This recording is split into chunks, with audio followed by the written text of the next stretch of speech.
You're listening to the Teaching Toolbox with Brittany and Ellie. Join them as they talk all things middle school.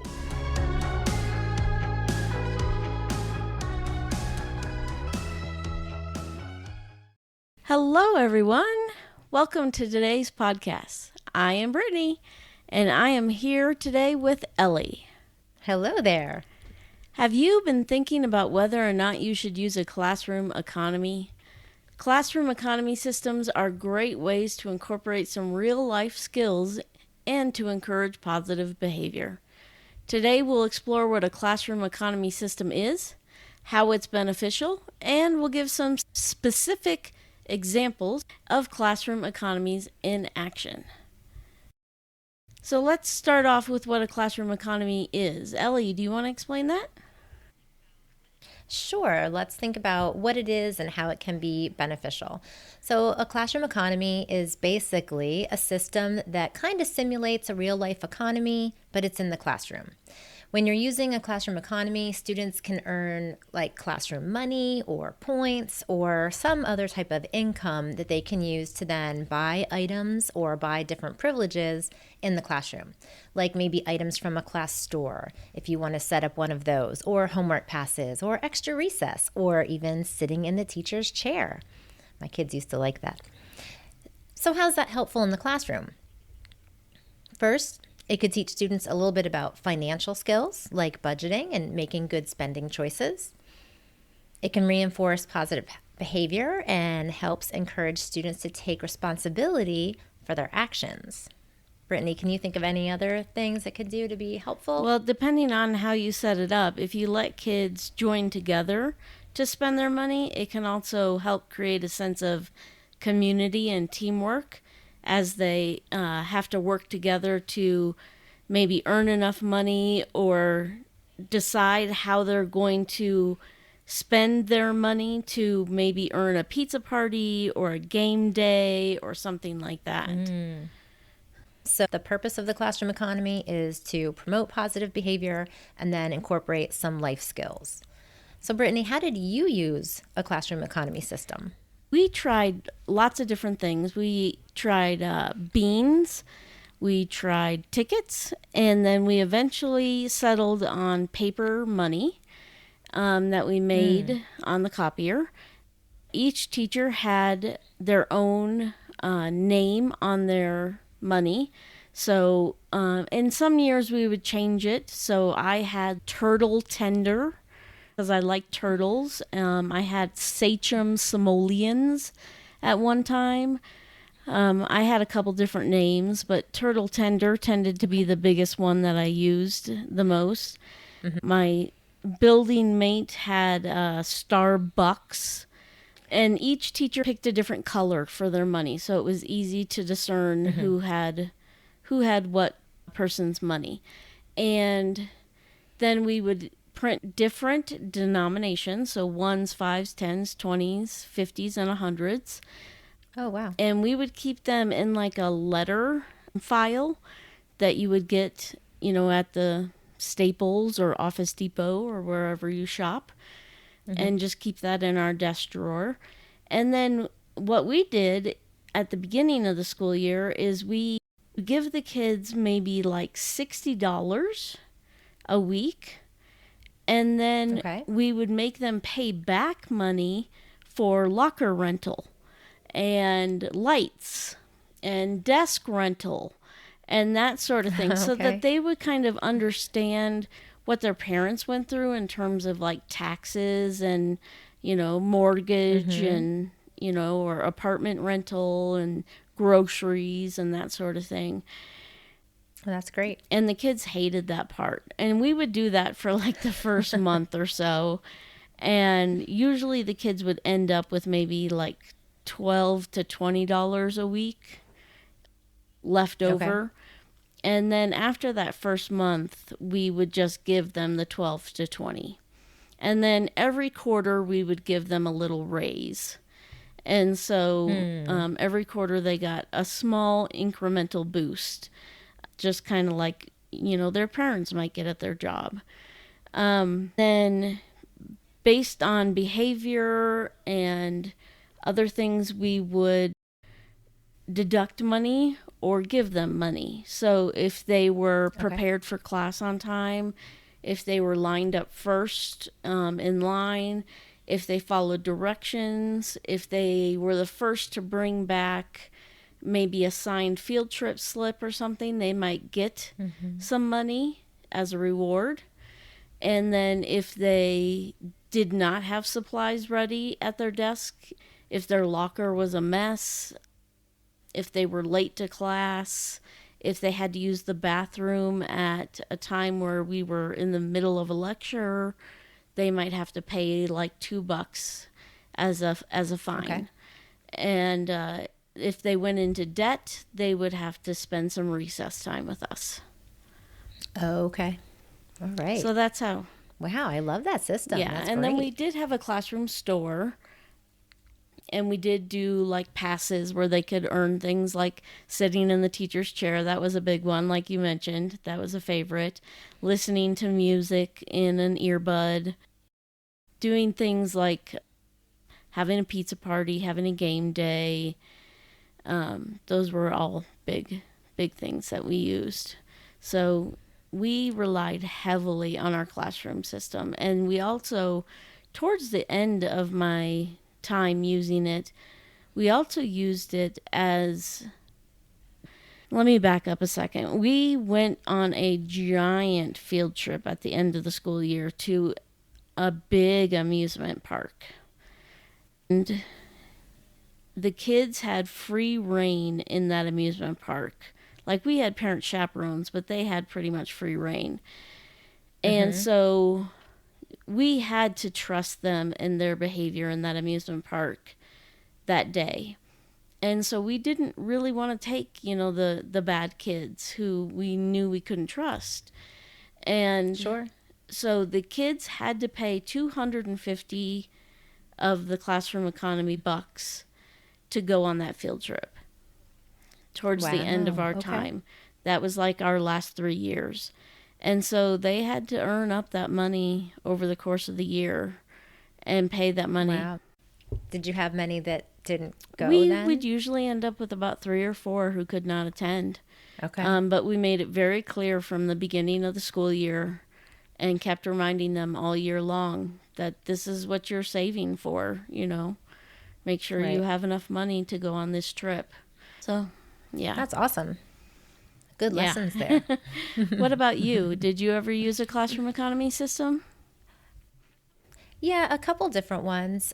Earlier in my teaching career, when I taught 5th grade in elementary school and we were more self-contained, I did a classroom store and a banking kind of system. So they would get a weekly paycheck type of thing.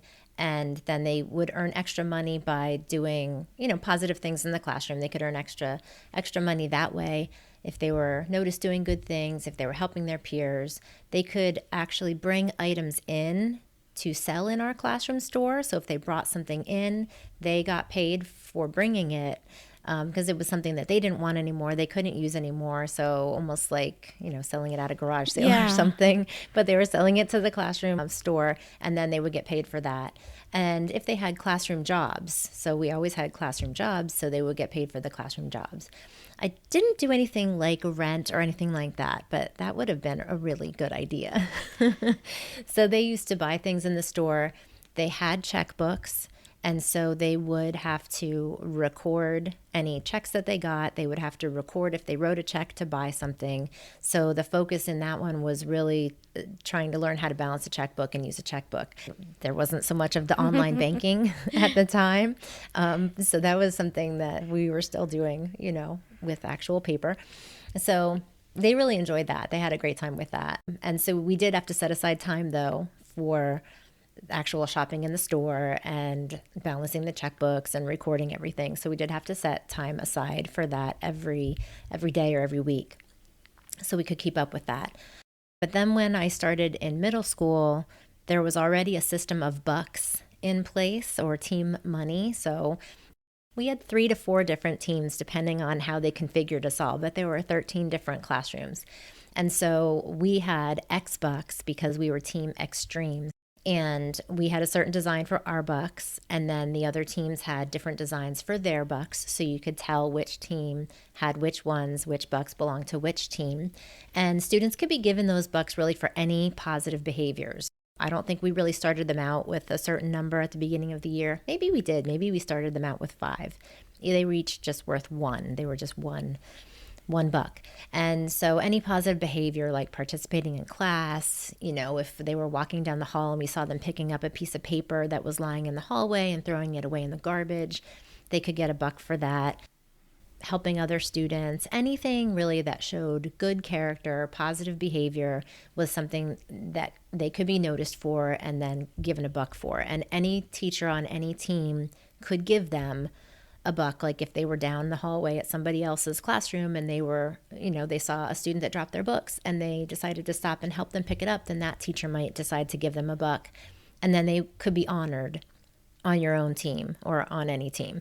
And so they would use those for things like going to their locker. They would have to use a buck because we also had a demerit system. So we didn't take their bucks away from them, but they got demerits for certain things. And if they had forgotten something in their locker and they had to go to their locker, they would get a demerit. But if they had a buck, they could pay for that, and then they wouldn't get a demerit, and they would basically just buy a locker visit.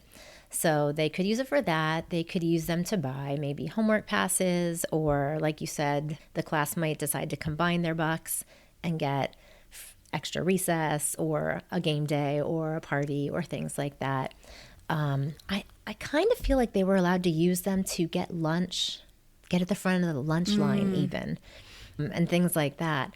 One of the really big things that we did, one of the big benefits of earning and saving their bucks was at the end of the year, we had a big picnic and we would do gift card drawings. So they could take all of their bucks that they still had and write their name on the back and put them into the drawing. And we did a lot of gift cards.